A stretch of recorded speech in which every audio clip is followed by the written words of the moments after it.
Ladies and gents and the rest, today I would like to suggest a few things, so a few changes that we, in my opinion, will need ASAP. It's not crazy, but it would be good to have that next season. That's why I'm suggesting it now. So number one, we've got two new events. Like if you simplify everything, we got two new ways to farm. So these are two new free-to-play friendly elements, or like free-to-play elements. They look good, they feel good, and overall it changes the whole impression of the game. If the game came out the way it is now, it would have been a huge hit in my opinion, because the player base would have been much larger, and like I said, overall impression is great. Now it doesn't matter how much rewards it gives you. What matters is, first of all, there is a lot of Warcraft elements, right? This Mechanome, Blingtron, DMF. It's just so, it feels great. I thank you, Blizzard, for everything. It's absolutely amazing. Now we have this feeling of busyness all the time. Now, what we also have this season is modifiers, which is actually what I would like to talk about. So here's how it works. Every week, one of these modifiers changes, right? But let me tell you how the modifiers work. And at the end, I'm going to give you a suggestion how to make this work a little better. Not a little bit, a lot better. So we have three modifiers. However, one of the modifiers is always the main modifier. Always. I'll give you an example. I believe it was here instead of Stonebind. Heroes Resolve, which increases heroes level every time you throw it on the battlefield, right? When this modifier shows up here, these two modifiers, they will make a difference, but everybody, until this modifier goes away, until Heroes Resolve goes away, everybody is going to use the exact same strategy in every single game. You throw heroes, whoever throws more wins. Eventually, that hero will one-shot the core, like Hogger or Jaina, right? That is how you play it. It doesn't matter. I know 2 weeks back in the day, now it's 1 week later, you're going to change one of the modifiers. What's going to happen? Nothing. Inside our decks, we're going to change like 1 or 2 units to make gameplay more comfortable, and we will still keep throwing heroes until our heroes are super strong and until they one-shot the tower, or the core. So that is how these modifiers work. It's impossible to make every modifier equally important. At least right now, I don't see how to do it. But right now, for example, we have Gold Rush, and Gold Rush tells us how to play. I'm not saying it's bad. I actually like it. But thing is that Gold Rush is the one that if you don't like this Gold Rush modifier, you have to wait for 3 weeks until it goes away. It's definitely better than having to wait 6 weeks like it was back in the day, right? Well, Heroes Resolve, that thing right there. So that is the first thing that I want you to know. Thing number 2, every week now, but used to be every 2 weeks, now it's every week, we have a new meta. Like I said, the gameplay might stay the same because of Gold Rush, but, a couple of units will be adjusted. We need to figure out what units, we need to figure out things. I'll be honest. It took me 3.5 days, roughly 3 days, to figure out exactly what works, what the best ways to win are. And just so you understand, my chat on Twitch, I figure it out with my chat when I'm streaming. My chat on Twitch is full of literally the best players in this game. And all those people tell me what worked for them, what other best players do.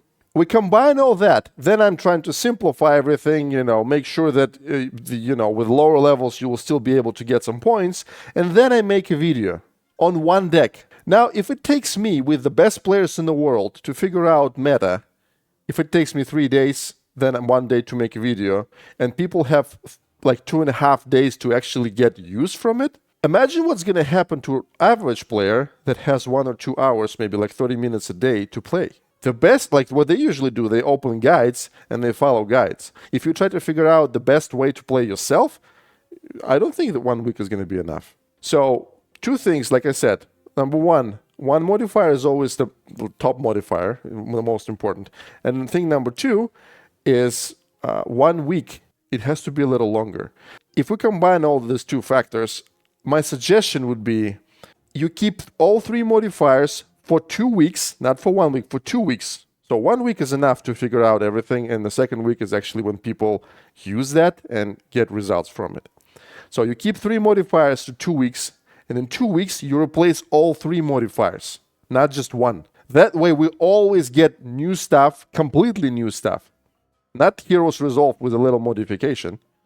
It's going to be a completely new thing. We're going to have 3 different setups of modifiers per season. Every 2 weeks we would get completely fresh new meta. Here's one more thing that I would like to talk about.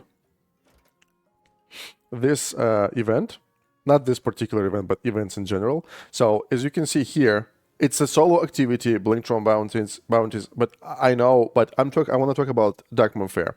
So in Dark Moon Fair, this is a group activity, right? So if one person screws up the dailies, we all suffer. And people are pissed. And for example, my officer, Exiler right here, you do 2 quests out of 3, he kicks you. Okay? And I'm pretty sure in the serious guilds they do the same thing. So the problem with that is if you have to rely on 14 other people, somebody will always let you down. Not because people are bad, but because we are all adults, we have real life, and sometimes I understand you might have reasons, or you just forget about it. You come back from home, from work, and you just don't do it. I understand. That's why, in order to not have drama inside of guilds, Blizzard, would it be possible to double the number of quests for every player, but keep the maximum amount the same? So instead of 3 quests, everybody would be able to do 6, so that only 7 people would be required to get the maximum number of points. Or 7.5 people, right? We have 15 people. No big deal if you can't fix it, but modifiers is the most important thing. And at the end, I would like to show you something. I will show it to you, our favorite talent Legionnaire. So here is the problem with Rend's talent Legionnaire. When you throw it like this,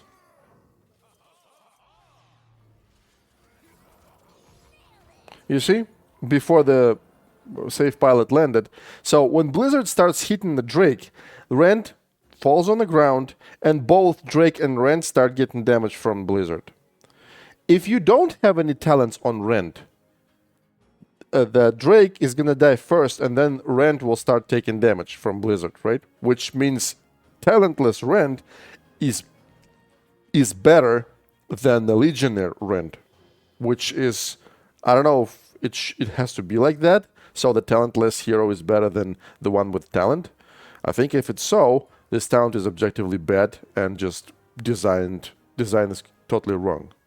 And I will also have a suggestion, because if you decide, if you want to keep this idea with having both Rend and Drake at the same time, allow us to deploy them as a couple, like the way we deploy Mountaineer, so that you deploy them, both of them right away, so we could somewhere split them, one goes left, one goes right, or allow us to deploy it as charges, the way we deploy Raptors, for example. First, for example, goes Drake for 3 gold or whatever, and the second goes Rend. So you can deploy Rend one way, Drake the other way, and stuff like that.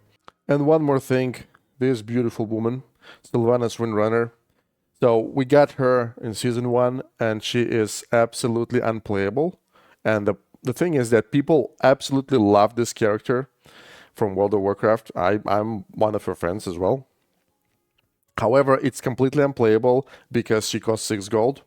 And her trait it's absolutely useless, right? Where is it? Yeah, minis gain 30% movement speed near Sylvanas. I understand why she costs so much, because Banshee on its own costs 4 gold, right? And if Sylvanas has Banshee inside, she will obviously cost, more than 4 gold. However, this mechanic is totally unnecessary, because first of all, we don't have enough strong range units, because Chalga is not really I don't know, like Jaina is the only one, but Jaina is very squishy, and that's not Jaina's purpose to be a auto attacker, right? So Sylvanas is actually the one. However, Sylvanas is unplayable because of her gold cost. You only play Sylvanas just to get energy from dungeons and to get your golden slots on her. That's it. In PvP, she's completely unplayable. In PvE, obviously, there are better undead options, Baron, obviously. Here's my suggestion. I'm going to suggest radical things that significantly change her. I don't think they're hard to implement, because I'm looking at the balance right now, and you nerf first strike on Sapper's damage, you nerf Quillbore, you nerf Safe Pilot, but you never nerf Baron Ravender, who is objectively strong as hell. That's why I assume you're totally cool with his mechanic, with him spawning skeletons all the time. That's why my suggestion would be make this trade global. The way it works with Baron. Doesn't matter if Sylvanas is on the battlefield or not. Make it global. So at least if she costs 6 gold and we can still play her, because if, we gain 30% movement speed, our Gargoyle will be 30% faster, our Warsong Raider will be 30% faster, and we may be able to build some, siege decks or something. This is the first thing that I would like to suggest. Obviously, I would like to have all the changes that I'm going to suggest, but if you at least do one, it's going to be, Number two, what should have been number one, gold cost. We don't need Banshee's mechanic. If you make Sylvanas cost like 4 gold and not have a Banshee at all, so like after she dies, man, that would be wonderful. She would be amazing. She is extremely strong. Her range is very long. And it's going to be a great unit. You can also make this trade work globally. Only if Sylvanas is on the battlefield and you make cheaper Sylvanas, that will work too. All this, it's already there. All you have to do, like I said, you have to just remove a couple of things, remove Banshee's mechanic. You don't need to create a new hero completely. Because if you do this and you give us 1 unit per season, if you give us 1 unit per season and you just fix these heroes, we're going to have completely different universe. We're going to have 2 new units per season, which is huge for us, right? So, because Sylvanas right now, she only exists as a picture inside of the game. Nobody plays her. I'm not even talking about competitive PvP meta and stuff like that. No, it's just forget about it. So these are the things that I would like to suggest. One last thing. In ancient Rome, some politician, I forget his name, would always end his speech by saying, Carthage must fall. I'm going to end this speech by saying, please bring back Sapper's damage with first strike. It wasn't necessary to do. There are a lot more broken things. Somebody cried too loud and you listened. This was a mistake. This is no better and no worse. Like, if you look at this Gold Rush meta right now, it's much worse than Cypress with double damage. Much worse and way more brainless than Cypress with double damage. Please, Blizzard, bring my Cypress back. That's all.